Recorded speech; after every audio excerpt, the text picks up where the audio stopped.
Je vous fais une nouvelle vidéo parce que nous sommes assaillis littéralement de gens qui se plaignent de signalements abusifs, de contrôles qui se passent mal, encore que ce matin j'ai eu le plaisir d'entendre une vidéo de quelqu'un qui disait que le contrôle s'était très bien passé, encore que le contrôle ait été inopiné, ce qui n'est pas régulier. Nous recevons beaucoup de messages encore de personnes disant que les fonctionnaires se montrent arrogants, qu'ils menacent énormément. Par exemple, de faire des signalements. Nous constatons que ces procédés sont très fréquents. De plus en plus, le fonctionnaire se donne le droit, le fonctionnaire ou assimilé, car toute personne venant de la part de l'État est assimilée à un fonctionnaire. Par exemple, une assistante sociale ou quelqu'un venant d'une association se réclamant d'un service public. On se donne le droit donc d'abuser de votre confiance, de vous dire des choses qui sont inexactes, de prétendre qu'il a les moyens de vous faire plier. Nous allons voir tout ça et nous profitons de l'occasion pour vous dire que nous avons mis à jour aussi bien les fiches pratiques pour les contrôles que la lettre pour éviter le second contrôle, que Stop Signal qui met en échec les signalements qui sont faits contre vous. Alors allons-y, on va regarder ces textes que l'État a produits, des textes de loi, et dont vous pouvez vous servir. Donc vous avez déjà, outre ces fiches, donc vous avez déjà le moyen sur ces documents d'avoir une défense déjà très solide. Donc je vais directement à l'abus d'autorité qui manifestement est de plus en plus fréquent. L'abus d'autorité est l'acte d'un fonctionnaire ou d'une personne dépositaire de l'autorité publique, c'est-à-dire quelqu'un qui vient de la part de l'État, qui outrepasse son autorité. En France, il est régi par l'article 432-1 du Code pénal. Le fait par une personne dépositaire de l'autorité publique agissant dans l'exercice de ses fonctions, c'est-à-dire au travail, venant vous voir, de prendre des mesures destinées à faire échec à l'exécution de la loi, est puni de 5 ans d'emprisonnement et de 75 000 € d'amende. L'exécution de la loi, c'est par exemple, que vous dites que le contrôle aura lieu à la maison. Le fonctionnaire vous dit non, pas du tout, c'est moi qui décide et ça se passera à l'académie. Eh bien, c'est une opposition à l'exécution de la loi, puisque la loi dit que le contrôle aura lieu prioritairement sur le lieu où l'enfant est instruit. C'est donc passible d'être qualifié comme un abus d'autorité. C'est très intéressant.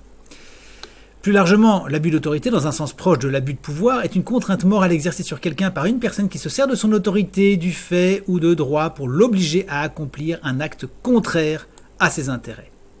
Là aussi, vous avez quelque chose d'extrêmement intéressant parce qu'il est évident qu'à chaque fois qu'on va vous amener à faire quelque chose qui plus tard se retournera contre vous, eh bien, on est dans le cas de l'abus d'autorité. Article 432.4, en vigueur depuis le 1er janvier 2002. Le fait par une personne dépositaire de l'autorité publique ou chargée d'une mission de service public, agissant dans l'exercice à l'occasion de l'exercice de ses fonctions ou de sa mission, d'ordonner ou d'accomplir arbitrairement un acte attentatoire à la liberté individuelle, c'est puni de 7 ans d'emprisonnement et de 100 000 € d'amende. Attentatoire à la liberté.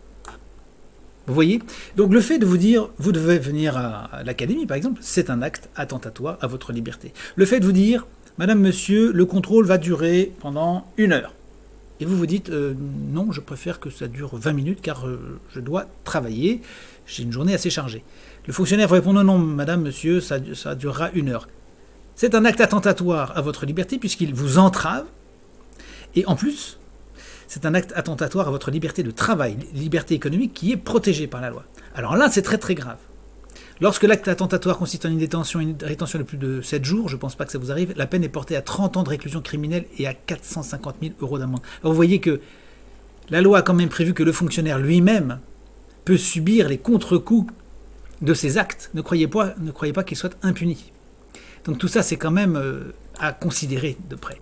Donc vous voyez, dans divers cas, quand le fonctionnaire veut vous contraindre, eh bien vous avez moyen de réagir. Article 432-5, en vigueur depuis le 1er janvier 2002, le fait par une personne dépositaire blabla, vous connaissez le laïus, dans l'exercice de ses fonctions, d'une privation de liberté illégale, de s'abstenir volontairement soit d'y mettre fin, si elle en a le pouvoir, soit dans le cas contraire de provoquer l'intervention d'une autorité compétente, est puni de 3 ans d'emprisonnement et de 45 000 € d'amende. C'est-à-dire que vous êtes privé de liberté et cette personne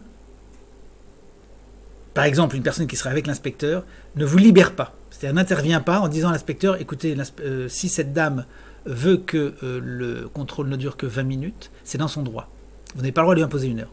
Le fait de ne pas le dire, de ne pas s'opposer à cette entrave à la liberté, est donc puni de cette manière. C'est une complicité. Et alors, je tiens à préciser que le fait de se rendre coupable de cela en groupe est un caractère aggravant.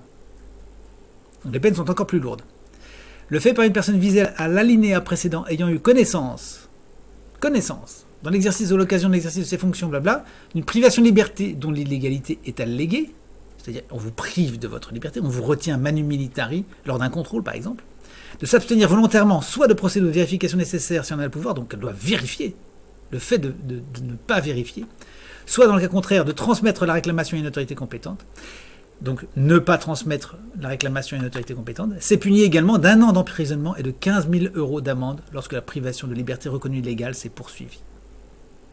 Oui, alors vous allez me dire, oui, mais là, il pensait au fait que, par exemple, des policiers arrêtent une personne et le mettent dans une voiture, l'enferment dans une voiture pendant 2 jours. Oui, mais c'est extensible au fait que votre liberté est contrainte, même sur une durée plus courte, contre votre volonté. Vous dites, moi, je ne souhaite pas rester dans cette réunion que vous m'imposez plus de tant de temps. Au-delà, c'est une infraction puisque on s'attaque à votre liberté de circulation et de travail, éventuellement.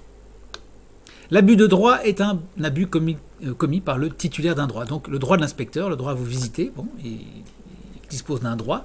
Attention à ne pas abuser de ce droit. Et ensuite, vous avez bien sûr la violation de domicile, différentes choses. Bon, je reviens également là-dessus. Bon, violation de domicile, vous connaissez, donc on peut s'en servir dans certains cas. C'est assez intéressant. En particulier, oui, je peux m'y arrêter quelques secondes, quand l'on prétend vous faire un contrôle inopiné, ce qui évidemment n'existe pas, nulle part. Ça ne peut pas exister. Si ça existe, c'est que vous l'avez accepté. Si vous le refusez, le fonctionnaire ne peut pas faire ce contrôle. Et s'il le fait, il se met en situation extrêmement grave. Et notamment, violation de domicile, intrusion non consentie dans le domicile. Article 432.8, le fait par une personne dépositaire de l'autorité publique au charge d'une mission de service public agissant dans l'exercice de l'occasion de s'introduire et de tenter de s'introduire dans le domicile d'autrui contre le gré de celui-ci, hors les cas prévus par la loi, c'est-à-dire l'officier de gendarmerie, d'accord, au cours de sa mission, donc ça n'est pas le cas, est puni de 2 ans d'emprisonnement et de 30 000 € d'amende. Donc vous dites au fonctionnaire, qui vient, à l'inspecteur qui vient faire un contrôle inopiné, vous lui dites, c'est très simple, si vous rentrez chez moi, c'est l'article 432.8, c'est 2 ans d'emprisonnement et 30 000 € d'amende. Vous êtes prêts? Alors là, il tourne sur ses talons et il fait demi-tour, évidemment. Mise en cause du fait de la situation de famille, de l'état de santé, du handicap, de l'origine nationale, du sexe, des mœurs, de l'appartenance ou non-appartenance, vraie ou supposée à une ethnie, une race ou une religion déterminée. Alors j'ai eu le cas hier où une assistante sociale s'est permise de dire à une maman, vous faites l'école à la maison, oui, puis en plus vous êtes chrétien. J'ai eu des cas, et ça c'est arrivé assez fréquemment, mais madame quand même vous n'êtes pas en très bonne santé. Ou madame vous êtes divorcée. Ou monsieur je crois savoir que vous êtes quand même handicapé, donc pour faire l'école à la maison c'est pas un problème quand même.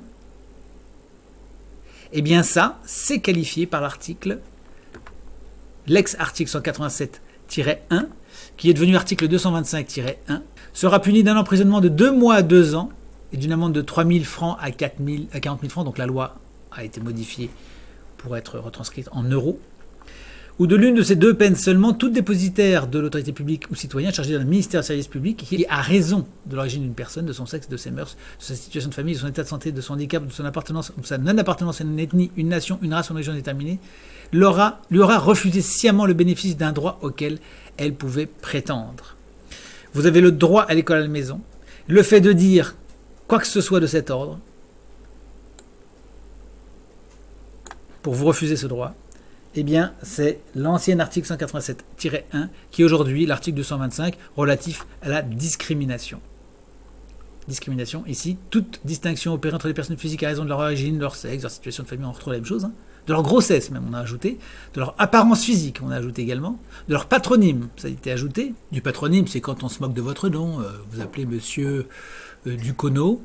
Bon, le fonctionnaire fait une petite blague sur votre nom. Ouais, ça, c'est le patronyme. Du lieu de résidence aussi, ça a été ajouté. De l'état de santé. Du handicap. De caractéristiques génétiques. Des mœurs. Des mœurs, c'est intéressant. Imaginez que, je sais pas, vous vivez dans une maison, vous l'avez peinte entièrement en rose et que vous avez une collection d'éléphants en plastique. L'inspecteur vous trouve ça bizarre et le mentionne et dit c'est un peu bizarre chez vous. Ça, c'est remettre en cause vos mœurs. C'est illégal. Vous avez parfaitement le droit d'avoir une maison toute rose avec des éléphants en plastique. De leur orientation et identité sexuelle, de leur âge. Madame, monsieur, vous êtes trop vieux pour faire l'école à la maison. C'est une faute grave. Opinion politique. Alors ça, c'est très, très, très fréquent pour les gens qui sont opposants au système. Alors ça, c'est très, très fréquent. Mais de manière générale, les fonctionnaires évitent de le dire parce que ça, ils le savent quand même. Ils vous persécutent, mais ils ne veulent pas dire que c'est parce que vous avez des opinions politiques anti-système, par exemple. Leurs activités syndicales, ça aussi c'est nouveau. De leur appartenance ou de leur non-appartenance, vraie ou supposée, à une ethnie, une nation, une race ou une religion déterminée. Et je dis en particulier aux chrétiens et aux musulmans qui sont visés par ça, à chaque fois que l'on suppute que votre religion est un handicap pour faire l'école à la maison, c'est une violation de l'article 225-1 et donc vous pouvez requérir contre ces personnes, vous pouvez ester en justice.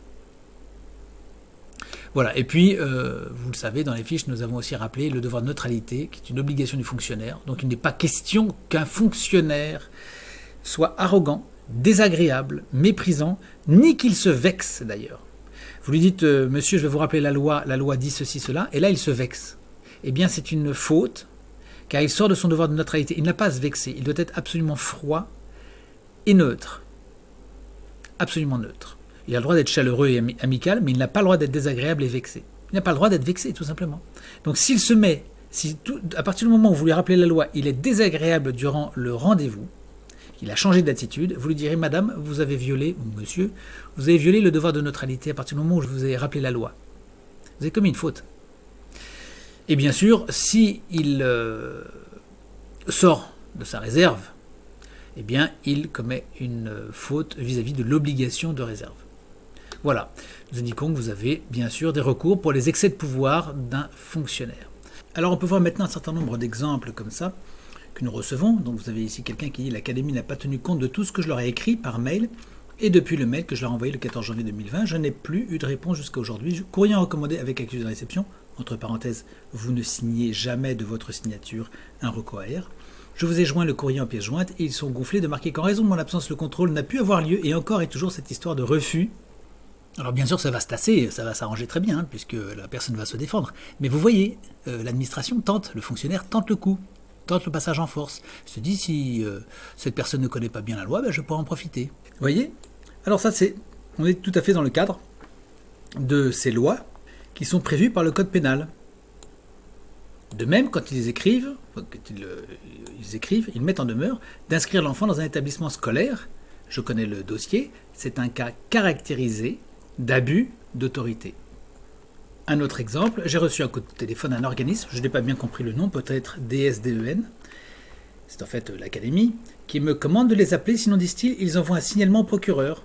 Menace caractérisée, abus de pouvoir, on a abus d'autorité là. Et recours abusif à l'autorité publique, qui est aussi un argument intéressant. Alors je précise pour ceux qui auraient peur que tout ça n'aboutira pas, évidemment, il ne faut pas vous inquiéter.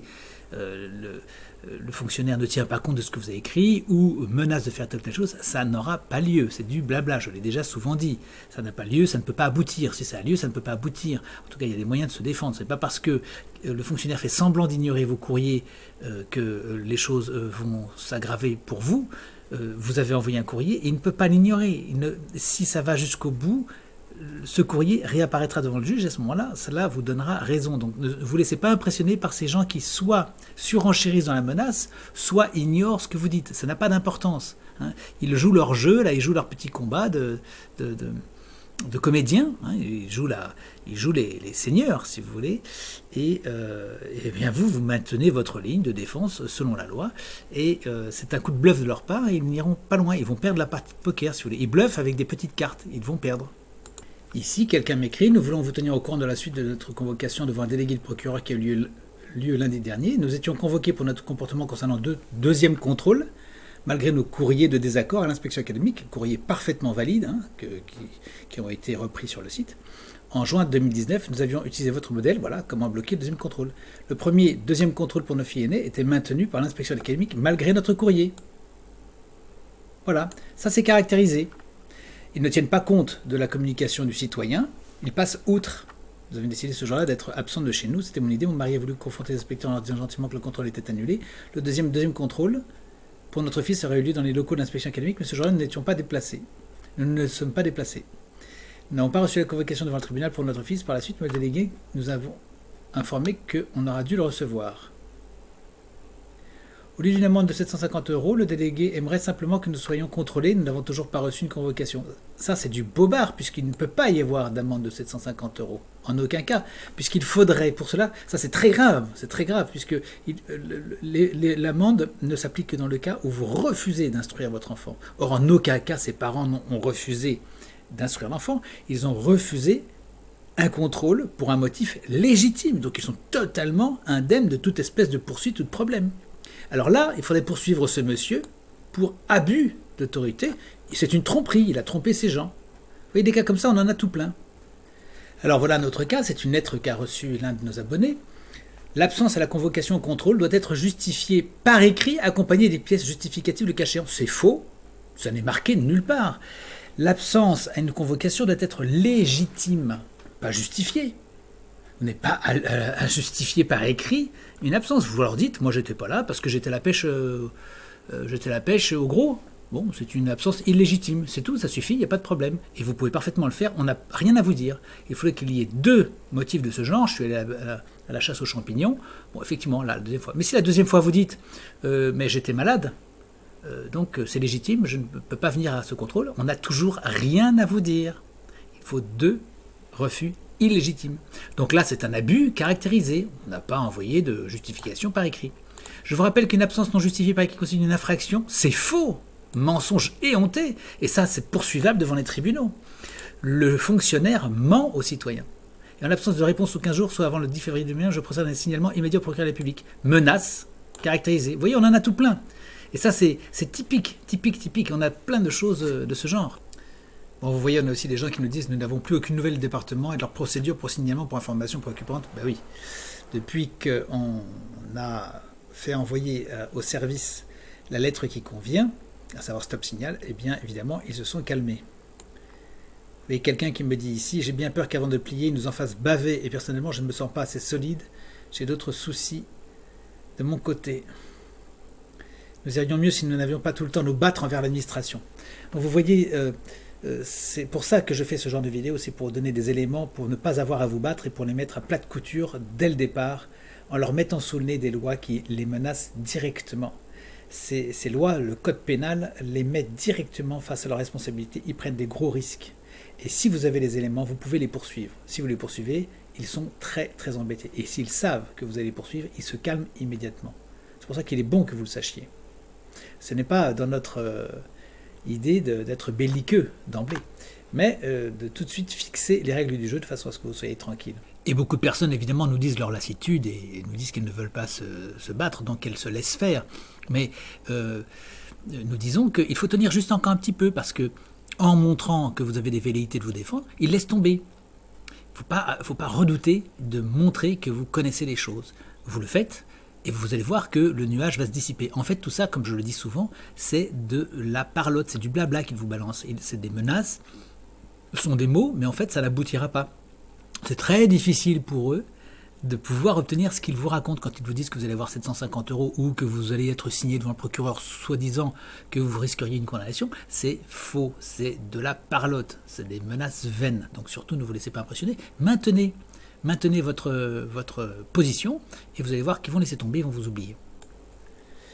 Bon voilà, quelqu'un qui me dit l'éducation nationale ne m'a plus donné signe de vie. Bon, ben, c'est très bien. Là, quelqu'un nous écrit: nous sommes très amer de constater que le directeur de l'académie n'a absolument pas tenu compte de notre courrier, voire nous a pris dans le collimateur. Nous aurions vraiment besoin de votre soutien et de votre expertise pour savoir ce que nous pouvons accepter ou non par rapport à ces 2 courriers reçus. Dans ce cas-ci, si je ne me trompe pas, si j'ai une bonne mémoire, nous disons à la personne de ne pas bouger, de laisser faire. Ils envoient les courriers, vous laissez faire, vous les laissez dire. Et puis, vous attendez tranquillement, et quand ils se présentent, eh bien, vous avez tous les éléments pour les assommer sur place. Ce n'est pas nécessaire de toujours réagir. Il y a des moments où il faut dire des choses, il y a des moments où vous ne réagissez plus, vous avez juste dit ce qu'il fallait, et vous les laissez ensuite tourner en rond dans leur petite logique, qu'ils croient pouvoir vous impressionner, vous laissez, vous ne bougez pas. Et quand ils viennent, eh bien, vous les croquez tout cru. C'est vous qui remportez la partie. Si vous utilisez les bons arguments, si vous suivez ce qu'on vous dit, si vous utilisez les arguments qu'on vous donne. Bon, vous voyez encore un cas. Donc c'est très fréquent. Hein. C'est pas une invention de notre part. C'est très fréquent que le fonctionnaire se permette de faire du harcèlement et d'abuser de son autorité.